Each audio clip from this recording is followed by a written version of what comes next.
an attorney down here. Okay. And Mr. Chair, if I may, just one more question. And that is the 75,000 increase for uPublic. Mr. Chairman, there was a letter, Mr. Chairman, Councilor Gardenia, there was a letter attached to the first set of council Right. questions. I That have letter that. explained, and I have Mr. Metz here actually also, if you wish to hear from him. Yes.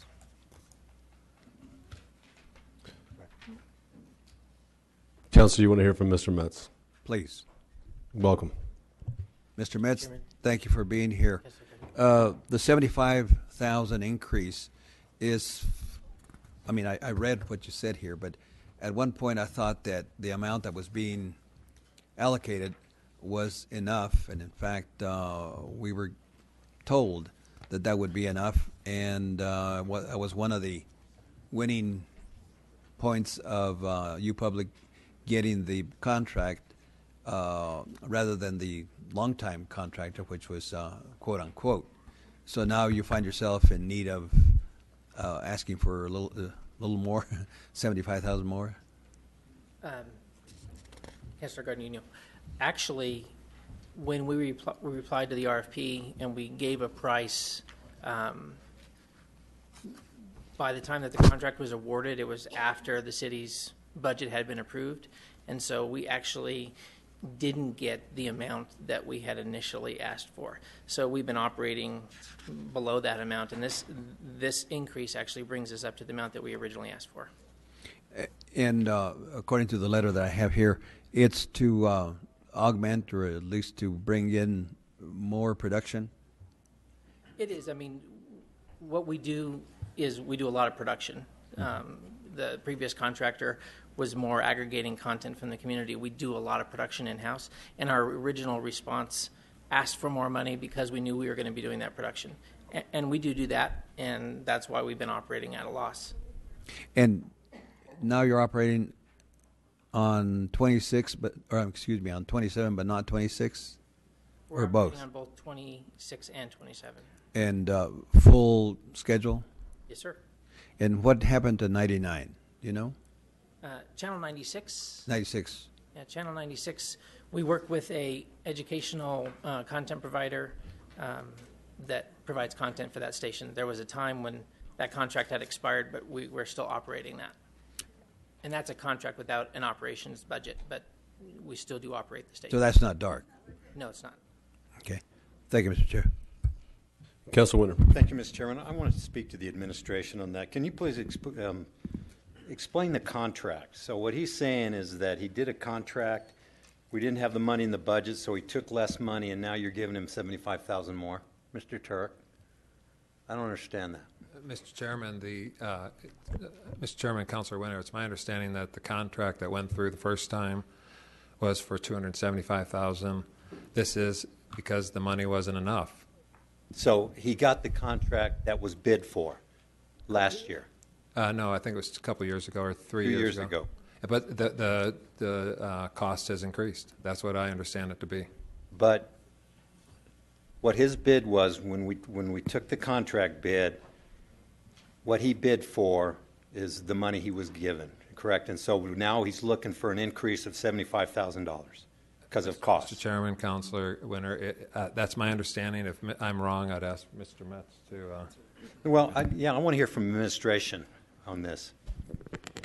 Mr. Chairman and Councilor Winter, it's my understanding that when the RFP was finally awarded, the budget had already been solidified, and the uPublic honored the amount that was budgeted, but their actual submission was for $75,000 higher.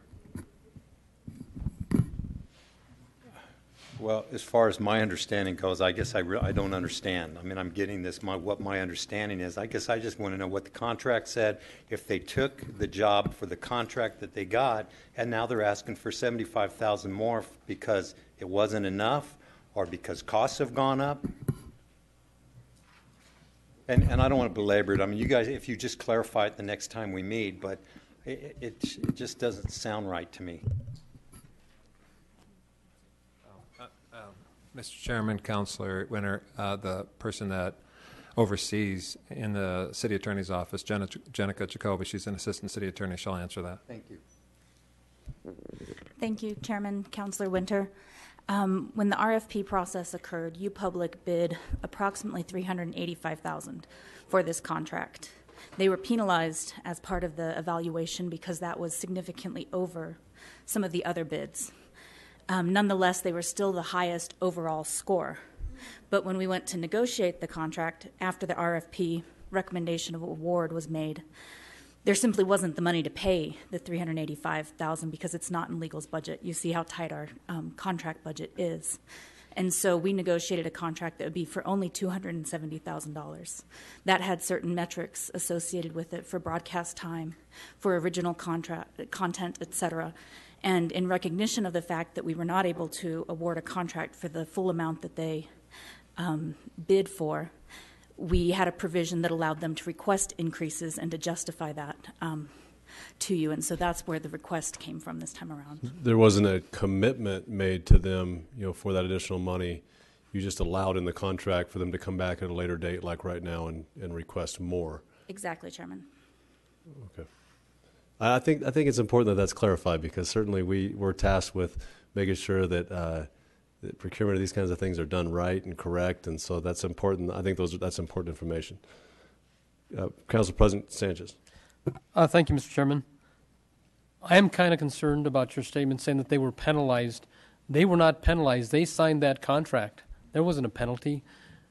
The company prior to doing the business, quote unquote, I believe that they did this work for a lot less money and never came and asked for an increase. But for you to say that uPublic was penalized because they accepted and signed that contract, I think is unfair to this council. Because, we were concerned, and we were also told that uPublic was going to provide us information regarding the programming that was going on.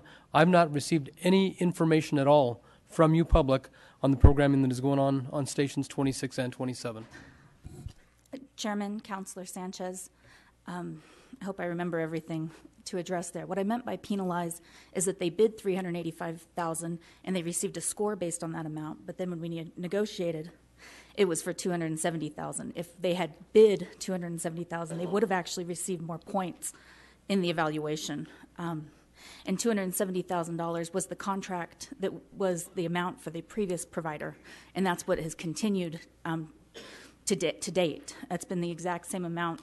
My understanding is for years and years and years and years. There's been no increase, although in the last RFP cycle, certainly uPublic requested more money. They didn't receive it, and so that's why they have the opportunity to ask for it at this time. But they did sign the contract, correct? They did, Counselor, and if the council was interested in granting this request, it would be necessary to sign an amendment to that contract that specified new metrics and what they could provide for that amount. Thank you. We're not committed to this in either way. In fact, and I understand that that uPublic was awarded. They won. They won the bid, even though they bid higher. They expected to receive this amount because this was bought. So, for them to actually accept a contract for far less than what they had really requested, that's what they bid their work on, would put them in a precarious situation. Also, where I think they certainly be, hoping for at least the possibility that this council would come back and approve more. I guess my question would be, why would we? Was there any other option that you had as far as for coming back to this council or amending in some way to be able to ensure that at that time they had what they asked for? I guess it just seems a little odd that we would enter into an agreement like that with the hopes that a year or two down the road that they'd be able to ask for what they originally bid on and won the contract for. Chairman, since the contract was negotiated in about June, the budget amount was set, and we don't think we felt we had another choice, and that this was the best option. I also wanted to address the programming. We did email that late today to council staff. I'd be happy to provide that. I know Mr. Metz could provide some information tonight as well, if you would like it verbally. Okay, Councilor Winter. One more. That request was over 2 years ago for the programming of the different programs that they were offering. Ms. Turk, go ahead. Mr. Chairman, Councilor Sanchez, if it was, I hadn't got it. And when it was asked of me this afternoon at about 3:30 or so, I immediately asked for that to be sent over. This was asked to Mr. Metz by the council to give us a list of all the programming. I never received a copy of it. And all I can say is that in terms of legal, we provided that when we were asked of that this afternoon. Councilor Winter. Thank you, Mr. Chairman. I guess, Mike, I'd like to know what's the term of this contract and when can it be rebid? Chairman, Councilor Winter, the term of the contract is 5 years, and so I believe we're 2 years into that.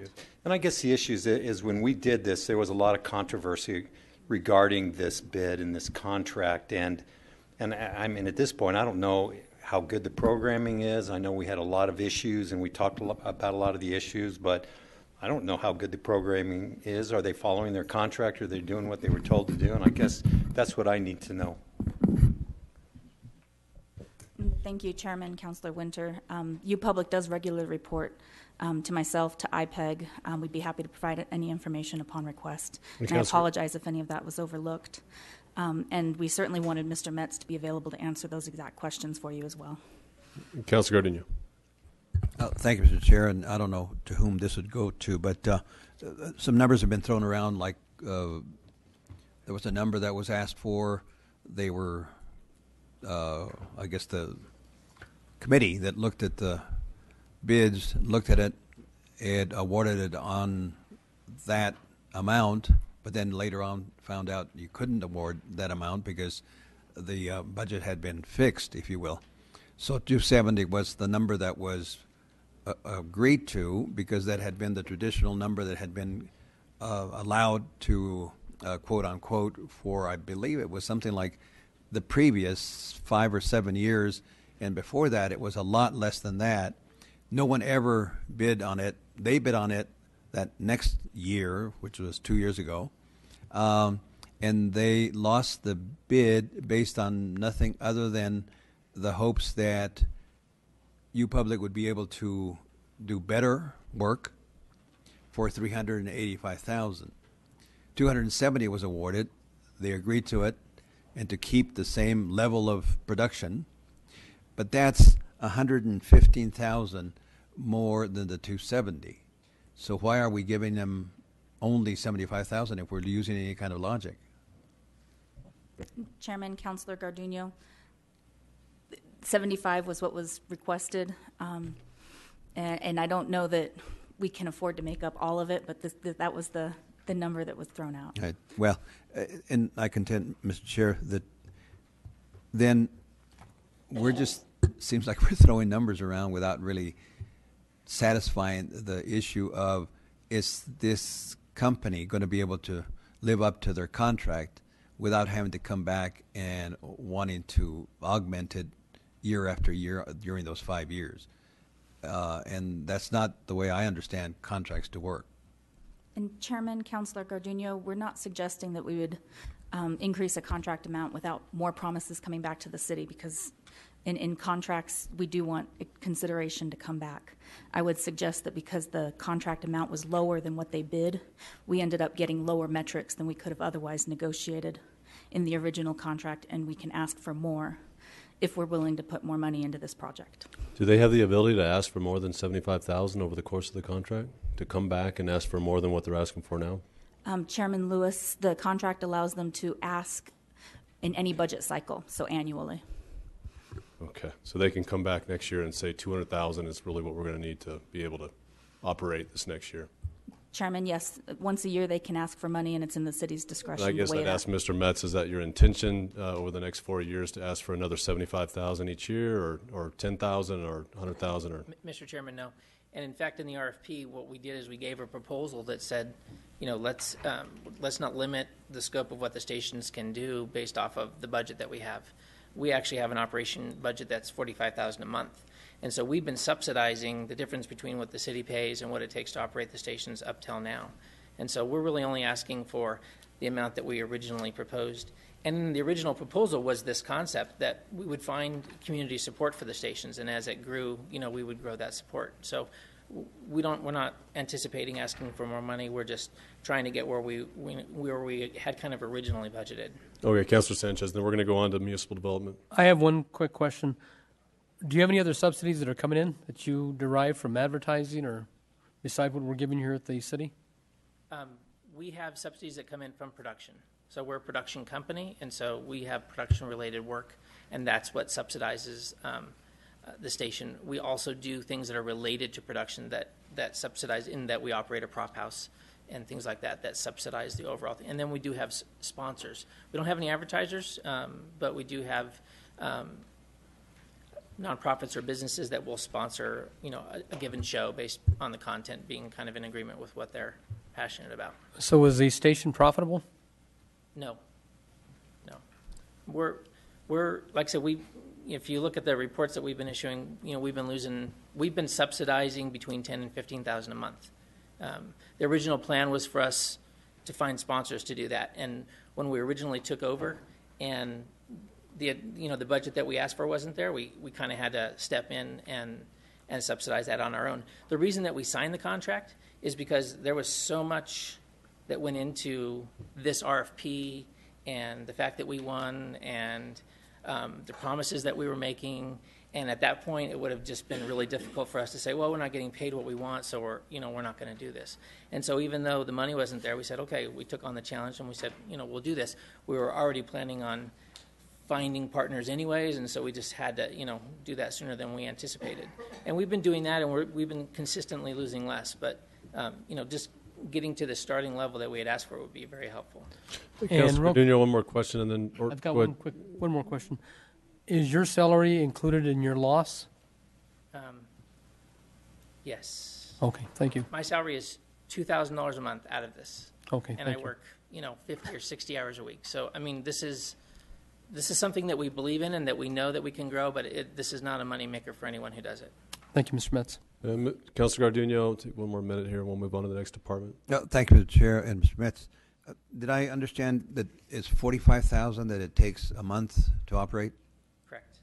So that's $540,000 a year, Okay. and you're getting $270 from the city. Correct. So you're having to make up $270,000. Yes, sir.